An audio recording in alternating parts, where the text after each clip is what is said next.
नमस्कार दोस्तों, स्वागत है आप सभी लोगों का। उम्मीद करते हैं कि आप लोग खुश है, तंदुरुस्त है, मजबूत है। अपने टॉपिक पर आने से पहले सारे भाइयों को दिल से आभार अभिनंदन करेंगे और जो लोग चैनल पर नए हैं उम्मीद करेंगे कि आप लोग चैनल को सब्सक्राइब कीजिएगा, क्योंकि अब तो परिवार का हिस्सा बना लीजिए।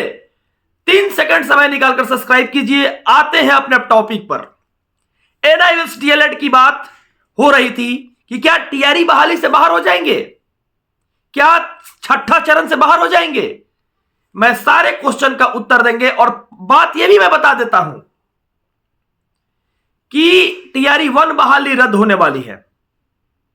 टीआरई 1 बहाली रद्द होने वाली है। फैक्चुअल थीम्स जान लीजिए कैसे होने वाली है, मैं बता देता हूं। सुप्रीम कोर्ट का तो जजमेंट आ गया। सुप्रीम कोर्ट का जजमेंट आने के बाद यह जजमेंट में लिखा हुआ है, आपको गौर से समझना होगा कि 2019 के बाद से कोई भी फैक्चुअल कैंडिडेट मतलब जो नौकरी पीरियड में नहीं थे, जो शिक्षक के लिए एनआईओएस डीएलएड पर फॉर्म भरे थे और उनकी सिलेक्शन होती है, उनकी भी डिग्री को अमान्य कर दिया गया है। यानी this is not a service matter course. आपको यह बात कहा गया था। और साथ साथ में यह भी मैं बता देता हूं सारे भाइयों को कि जो लोग को लगता है कि पटना हाईकोर्ट का जो फैसला आया है 31 नंबर पॉइंट के सामने आपके स्क्रीन पर चल रहा है, 31 नंबर पॉइंट, इसको समझिए। हम पाते हैं कि पटना उच्च न्यायालय में पूरी तरह से गलती की गई है। एनसीटी के रुख पर असर नहीं डाल रहे हैं। वास्तव में हम समझ में नहीं आ रहा है कि एनसीटी इस चुनौती को क्यों नहीं दी और आदेश तब तक उसका विशिष्ट रूप से रहेगा। 18 महीना का पाठ्यक्रम या 18 महीना का पाठ्यक्रम है, यह केवल सेवारत उम्मीदवारों के लिए था। केवल जो सेवारत उम्मीदवार थे उनके लिए था, नए उम्मीदवारों पर यह लागू नहीं था। यह उम्मीदवार जो नए उम्मीदवार थे उस पर लागू नहीं था। लेकिन पटना हाईकोर्ट ने इसको जजमेंट देकर पूरे बिहार सरकार के द्वारा जितने सारे अभ्यर्थी थे उनको फॉर्म भरने का मौका मिली। अब सरकार यहीं पर दीजिए और यहां पर जिससे न्यायालय खारिज कर दिया। और हम इसको क्या कहते हैं कि जो पटना हाईकोर्ट का जजमेंट था उस जजमेंट को क्या कर दिया गया, खारिज कर दिया गया। पॉइंट नंबर 31 में यह मेंशन किया गया है और यहीं पर बात फिर से खत्म नहीं होती है। आप लोग सबको ही समझिए।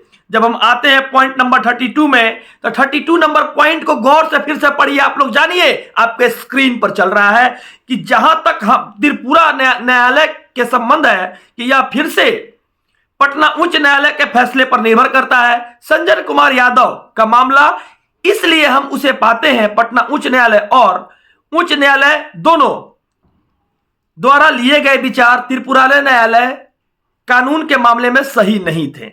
यानी पटना हाईकोर्ट को सुप्रीम कोर्ट के द्वारा यह आदेश दिया गया कि जो न्यायालय द्वारा यह आदेश दिया गया है वो कतई सही नहीं था। यानी जो 2019 से लेकर अभी तक एनआईओएस डीएलएड थे उन सारे कैंडिडेटों को बाहर जाना पड़ेगा। अब आते हैं अपने मुद्दा पर आने से पहले आप लोग हताश होंगे, निराश होंगे, कुछ लोग परेशान होंगे कि अब क्या होगी। तो मैं बताना चाहता हूं कि 2019 के बाद छठा चरण में लगभग 45,000 बहाली हुई थी। उस 45,000 बहाली में जो भी एनआईओएस पूरे 534 ब्लॉक में निकलेंगे उनकी मेगा सूची पर फ्लक्चुएट करेगी, मेगा सूची पर, क्योंकि परसेंटेज के अनुसार इन लोगों का रिजल्ट दिया गया था। तो क्या जो मेगा सूची फ्लक्चुएट करेगी, जो इस लोगों का छठा चरण में जिसके चलते नहीं हुआ था, जो मेगा सूची फ्लक्चुएट करेगी, तो क्या इस पूरे बहाली पर असर पड़ेगी कि नहीं पड़ेगी? तो कुछ लोग कहेंगे नहीं पड़ेगी। तो असर क्यों नहीं पड़ेगी? क्योंकि सबके लिए क्या है, सामान्य है। भारत जो देश है यह संविधान से चलता है। इस देश के अंदर जो नीति रणनीति और इसका अवलोकन किया जाता है वो संविधान के थ्रू किया जाता है। भारत एक स्वतंत्रिक देश है जिसका लोकतंत्र इतना बड़ा है जो कि पूरे विश्व में इतने बड़ा लोकतंत्र वाला देश कोई नहीं है। और इस लोकतांत्रिक देश में हर किसी को अधिकार है। कुछ लोग कहेंगे ऐसे करके कि नहीं, जगह टीआरई में हो गया है ना उसका कोई ज्वाइनिंग वाइनिंग जानते हैं, उसका आप कुछ नहीं होने वाला है। अरे भैया, आपका कोर्स में खत्म कर दिया ही, साफ कह दिया इसमें सुप्रीम कोर्ट के द्वारा कि इसका कोई ऐसा डिग्री ही नहीं है डीएलएड का। ये कोई डीएलएड का डिग्री ही नहीं है, इसको खारिज कर दिया। अब 38,000 सीट लगभग टीआरई में छठा चरण को उठाकर और दिया गया था। क्या दिया गया था कि नहीं दिया गया था? इस बहाली में वो सीट को दिया गया था। अब अपने मुद्दे पर फिर से आते हैं। ये वाला मुद्दा क्या है? जब 38,000 सीट दिया गया था, उस अधिसूचना को बंद किए बिना उस सीट को उठाकर इस सीट में डाल दिया गया, जिसके लिए कोई अथॉरिटी नहीं था। उस 48,000 सीट पर भी प्राथमिक में इसमें बहाली होने वाली है। तो टीआरई 1 था, तो क्या टीआरई 1 भी प्रभावित हुआ कि नहीं हुआ? और जब एनआईएस डीएलएड निकल ही गया, बीएड निकल ही गया, नियोजित शिक्षक निकल ही गया, तो नौकरी कौन करेगा? कौन नौकरी करेगा? इसमें कोई नौकरी करेगा? आप ही लोग बताइए। एक मुद्दा और है, टीआरई 1 में जितने सारे बच्चे हैं, सुप्रीम कोर्ट का फैसला इतना अडिग है कि आपके लिए यह कहा जाता है ना कि आपके लिए सिरदर्द ही नहीं, बल्कि एक ऐसा एक क्लू दे दिया है, ऐसा साफ साफ शब्दों में सुप्रीम कोर्ट के आदेश को लिखा गया है कि जीवन जो है एक तरफ से खत्म ही कर दिया सारे लोगों का। आते हैं अपने मुद्दा पर। एक मुद्दा और है, जो मुद्दा कहते हैं कि टीआरई 2 में क्या होगा। एनआईएस वाले भाई तो डाले हैं, इनकी डिग्री रही ही नहीं, इनकी डिग्री को सर्विस मैटर कोर्स नहीं माना गया है। यह डिग्री पहले से भी खत्म हो गई है, मतलब जो डिग्री जो लोग रोजगार कर रहे हैं छठा चरण में, उनकी भी चली गई है और मेगा सूची फ्लक्चुएट भी कर गई है। आप लोग को मैं बार बार कहता हूं कि आप लोग हमेशा कोई ऐसा निर्णय लीजिए जो एक ठोस हो। एमजेसी केस पटना हाईकोर्ट में खुलने वाली है। एमजेसी केस क्या था? तो 2019 में ही यह केस लागू हुआ था पटना हाईकोर्ट में, जब एनआईएस केस किए थे बीएड कैंडिडेट को बाहर निकालने के लिए। तो बीएड वाले भी एनआईएस को निकालने के लिए 2019 के समय में केस वो लोग डाले थे, जब आया था बहाली तब का बात है।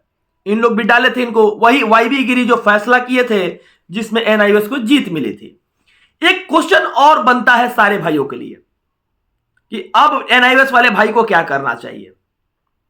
तो जो लोग अब बता देते हैं, जिन लोगों को लगता है कि नहीं अब हमको आगे कुछ करना है, तो आप लोगों को नेक्स्ट वीडियो में भी हम अपना नंबर प्रोवाइड करा देंगे। इस वीडियो में भी पहले हम नंबर प्रोवाइड करा देंगे। आप लोग कॉल मत कीजिएगा, व्हाट्सएप पर मैसेज कीजिएगा, क्योंकि कॉल से बहुत परेशान रहते हैं। और इस परेशानी को आप लोग समझिए, क्योंकि बहुत सारे मेंबर्स ऐसे होते हैं जिनकी कॉल मैं रिसीव नहीं कर पाता हूं, बाइक चलाता हूं।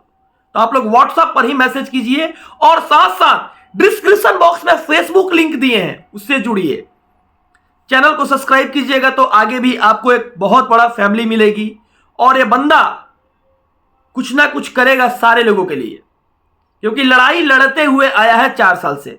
और 4 सेकंड आप लोग दीजिए ताकि आप लोग परिवार का सदस्य बन पाइए। इसलिए चैनल को सब्सक्राइब करते हुए आगे बढ़िएगा। हम जानते हैं कि आप लोग स्किप नहीं कीजिएगा। और साथ साथ एक बात लास्ट में यही कहेंगे कि जो भी आज खबर रहती है, आज शाम में आते हैं और सारी विषय वस्तु पर चर्चा करते हैं। जाते जाते आप लोग डिस्क्रिप्शन बॉक्स का फेसबुक लिंक भी देख लीजिएगा, फॉलो कीजिएगा वहां से, ताकि हम लोग आगे भी आपके साथ मिलकर काम कर सके। धन्यवाद।